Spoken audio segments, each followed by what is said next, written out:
इस कहानी की शुरुआत में हमें अंतरिक्ष में मीटियोर शावर को दिखाया जाता है, जो एक स्पेस शटल जिसका नाम एटलांटिस है उससे टकराते हैं और वो पूरी तरह से ब्लास्ट हो जाता है। अब मीटेरॉइड के जलते हुए धधकते हुए गोले धरती की ऑर्बिट के अंदर आ जाते हैं और न्यूयॉर्क शहर में दिखाया जाता है, जहाँ पर अलग अलग जगह पर ये मीटेरॉइड गिरते हैं, जिससे पूरे शहर में खलबली मच जाती है। वहीं नासा जब इन्वेस्टिगेट करती है तो उन्हें पता चलता है कि इन मीटेरॉइड्स को एक बहुत बड़े कॉमेट ने, जो कि टेक्सास शहर से भी बड़ा है, उसने धरती की तरफ धकेला है और बहुत जल्दी वो धरती से टकरा जाएगा, जिसका मतलब ये है कि धरती का अंत हो जाएगा।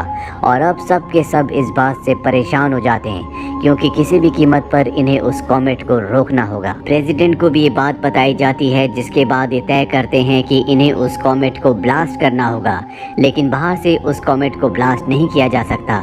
इसीलिए तय करते हैं कि उस कॉमेट के कोर में, यानी कि बीचों बीच एक बहुत बड़ा ड्रिल करना होगा, जिससे कॉमेट के सेंटर तक पहुंच जाएंगे और सेंटर में ये ब्लास्ट करेंगे, जिससे कॉमेट पूरी तरह से ध्वस्त हो जाएगा।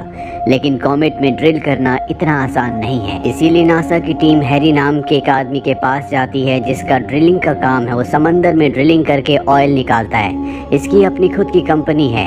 हैरी नासा का साथ देने के लिए तैयार हो जाता है, लेकिन वो शर्त रखता है कि वो अपने पसंदीदार वर्कर अपने साथ ले जाएगा, ताकि उसे ड्रिलिंग करने में किसी तरह की कोई भी परेशानी नहीं हो। हालांकि नासा चाहता है कि एस्ट्रोनॉट्स ही जाकर ड्रिलिंग करे, लेकिन हैरी कहता है कि इतना आसान नहीं है, कोई भी इतनी जल्दी इस मशीन को ऑपरेट करना नहीं सीख सकता। नासा के चीफ को उसकी बात समझ में आ जाती है और वो उन्हें इजाज़त दे देते हैं, यानी कि अब हैरी अपनी टीम के साथ अंतरिक्ष में ड्रिल करने के लिए जाएगा। लेकिन सबसे पहले इनके साइकोलॉजिकल मेडिकल टेस्ट होते हैं, जिसमें इनमें से कई लोग फेल भी हो जाते हैं। लेकिन नासा के पास अब कोई भी अलग रास्ता नहीं है, इसीलिए इन सबको अप्रूवल मिल जाता है। साथ ही गवर्नमेंट से अलग अलग तरह की शर्तें भी रखते हैं, जो कि बहुत अजीब होती हैं, और वो शर्तें भी मान ली जाती है। और अब 12 दिन की ट्रेनिंग के बाद हैरी अब अंतरिक्ष में अपनी टीम के साथ जाने के लिए तैयार है। वहीं दूसरी तरफ हमें शंघाई शहर में दिखाया जाता है, जहां पर मीटियोर के कुछ और टुकड़े गिरते हैं, जिससे पूरा का पूरा शहर तबाह हो जाता है। और अब दुनिया को समझ में आ चुका है कि धरती की तरफ कोई बहुत बड़ा खतरा आ रहा है, इसीलिए सब के सब डर जाते हैं। सबको पता चल जाता है कि नासा एक टीम को अंतरिक्ष में भेज रहा है। वो समझ जाते हैं कि धरती पर जो खतरा आने वाला है, उसी से निपटने के लिए इस टीम को अंतरिक्ष में भेजा जा रहा है। इसीलिए पूरी दुनिया की नज़र अब हैरी और उसकी टीम पर होती है। वो दिन आ जाता है जब हैरी अपनी टीम के साथ अंतरिक्ष में जाएगा। इनके लिए 2 स्पेस शटल निकाले जाते हैं, जिसमें से एक का नाम फ्रीडम और दूसरे का नाम इंडिपेंडेंस होता है। फ्रीडम शिप में ड्रिलिंग मशीन होती है, जिसका नाम आर्मेगेडन है, जो हैरी और उसकी टीम ने खुद डिजाइन की है। जबकि इंडिपेंडेंस में होता है न्यूक्लियर बॉम्ब, जिससे कॉमेट को ब्लास्ट करेंगे। अब दोनों स्पेसशिप अंतरिक्ष में पहुंच जाते हैं। सबसे पहले अंतरिक्ष में एक स्पेस स्टेशन होता है, जो कि रशियंस का होता है। ये उसके साथ अपने स्पेस शिप्स को डॉक करते हैं, यानी कि जोड़ देते हैं। दरअसल इन्हें अपने आगे के सफर के लिए फ्यूल की जरूरत है, इसीलिए इन्होंने यहाँ पर स्पेस स्टेशन के साथ डॉक किया होता है। और अब ये अपने स्पेसशिप्स के अंदर फ्यूल को ट्रांसफ़र करना शुरू कर देते हैं। यहाँ पर एजे को ड्यूटी दी जाती है कि जब ये 2% हो जाए तो उसे बंद कर देना है, और कुछ ही देर में फ्यूल 200% तक फुल हो जाता है। और अब जैसे एजे उसके हैंडल को नीचे करके उसे बंद करने की कोशिश करता है, तो हैंडल टूटकर उसके हाथ में आ जाता है और फ्यूल लीक होना शुरू हो जाता है, जिस वजह से स्पेस स्टेशन में आग लगना शुरू हो जाती है। और अगर इन सबको अपनी जान बचानी है तो जल्द से जल्द इन्हें फ्रीडम और इंडिपेंडेंस दोनों स्पेसशिप को लेकर यहाँ से निकलना होगा। ब्लास्ट होने से पहले दोनों के दोनों स्पेसशिप लेकर यहाँ से निकल जाते हैं और अगले पल दिखाया जाता है कि रशियन स्पेस स्टेशन पूरी तरह से ब्लास्ट हो गया। अब ये कॉमेट को ध्वस्त करने के लिए अपने स्पेसशिप लेकर चांद तक पहुँच जाते हैं। ये चांद की दूसरी तरफ से जाते हैं, जो कि बहुत ही खतरनाक होता है, और जल्दी ये उस कॉमेट तक पहुँच जाते हैं, जो कि बहुत विशाल है।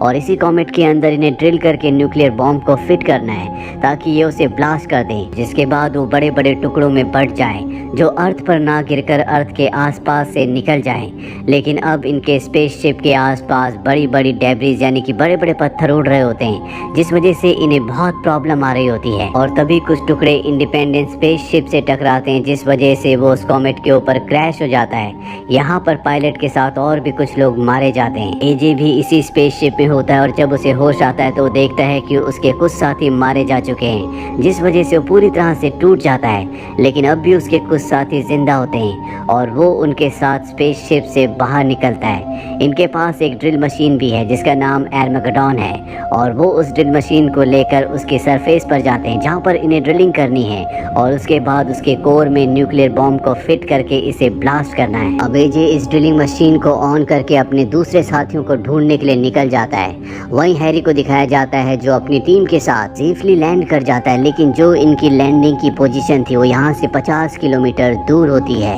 और अब इन्हें यहीं पर ड्रिलिंग करनी होगी।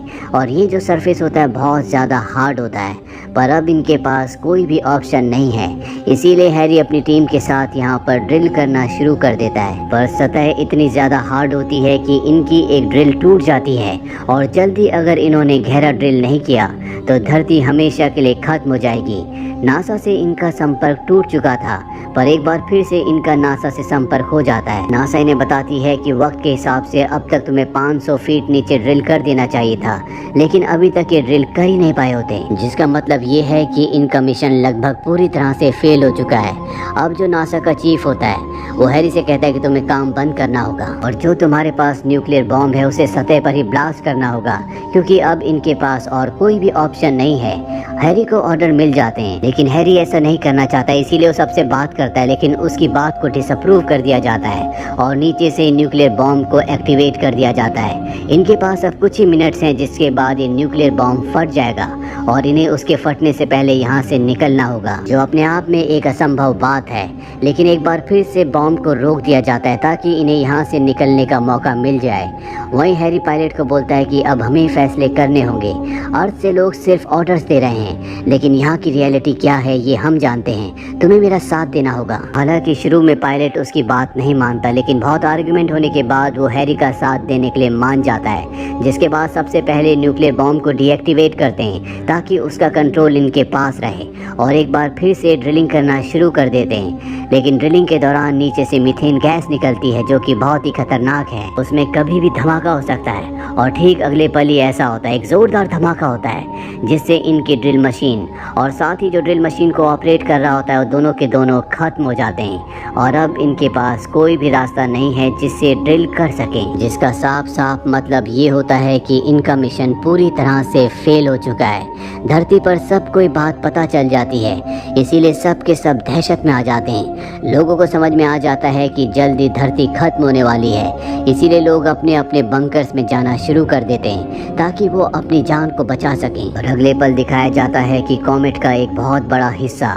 पेरिस शहर के ऊपर गिरता है, जिससे पूरा का पूरा शहर मिट्टी में मिल जाता है। ये एक इंडिकेशन होता है कि बहुत जल्दी कॉमेट पूरी तरह से धरती से टकरा जाएगा, जिससे धरती खत्म हो जाएगी।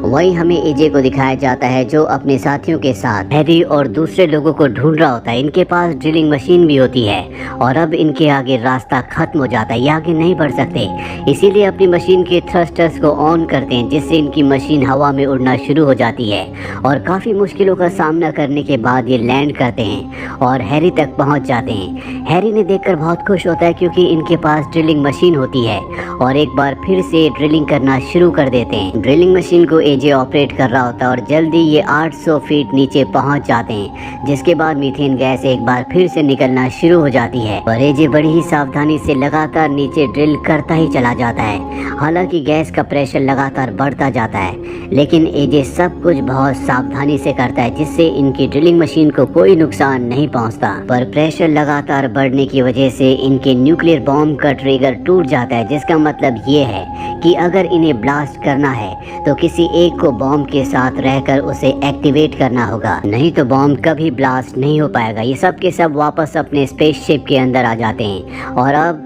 ये एक गेम खेलते हैं जिसमें जिसका नाम भी आएगा उसे बॉम्ब को एक्टिवेट करने के लिए सतह के यानी कि कोर के अंदर जाना होगा और नाम एजे का आता है, जिसका मतलब ये है कि एजे की अब मृत्यु होने वाली है। वो अपने आप को सेक्रीफाइस करके इस पूरी जगह को ब्लास्ट कर देगा। हैरी उसे न्यूक्लियर बॉम्ब के चेंबर तक ले जाता है, लेकिन इससे पहले कि एजे उसके अंदर जाता, हैरी खुद उस चेंबर के अंदर जाकर अंदर से डोर को लॉक कर देता है और एजे से कहता है कि तुम मेरे वो बेटे हो जो मैं हमेशा चाहता था कि मेरा बेटा हो।